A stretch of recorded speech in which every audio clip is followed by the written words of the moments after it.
čujemo i ovo remek delo.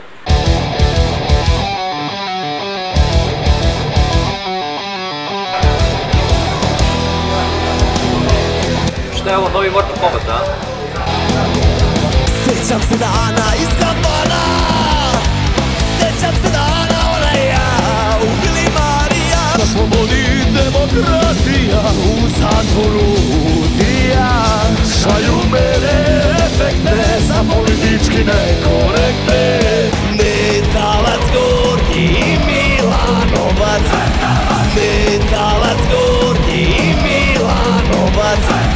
Vraćaju se 90-ti, dok je Max Batige. Dobrodošli u 90-ti. Da si više mrtva, više bi se slagali. Bilo bi nam bolje, uz još malo volje. Potrudimo se, ovo je.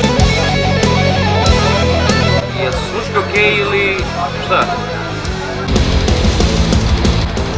Šta rade ljudi? Da li se bar njima ovo sviđa, majku? Mortal Kombat. Ovo je najgori band koji sam čuo. Novi album. Pa ovo ni u moje vreme nije bilo, jebote.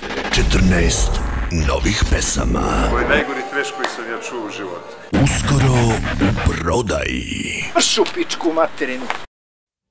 Radio televizija vam predstavlja novu ploču i kasetu grupe Mortal Kombat.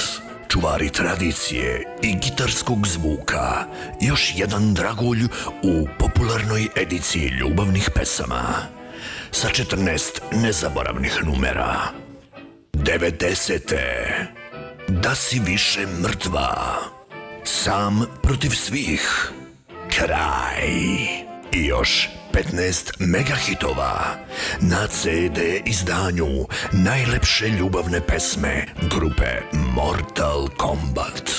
Znači, brate, šta, da mi kažeš da neko ide na koncerte kod ovih, brate, šta se, ortaci pale na ovo, ribe se pale na ovo, šta, ko ovo sluša, brate? Ne može, mislim, stvarno, imao sam jako dobru želju, hteo sam, ali, brate, ne ide. A ako ne ide, onda, stvarno, kuku lele, kuku. Pošto je svačiji rad, znaš. Ali ovo je stvarno, onak, teško đubre, mislim, meni bukvalno sad nije dobro zbog toga. Znaš, muka mi je i idem da bacim peglu. O merama opreza ili kontraindikacijama posavjetujte se sa doktorom ili vašim farmaceutom.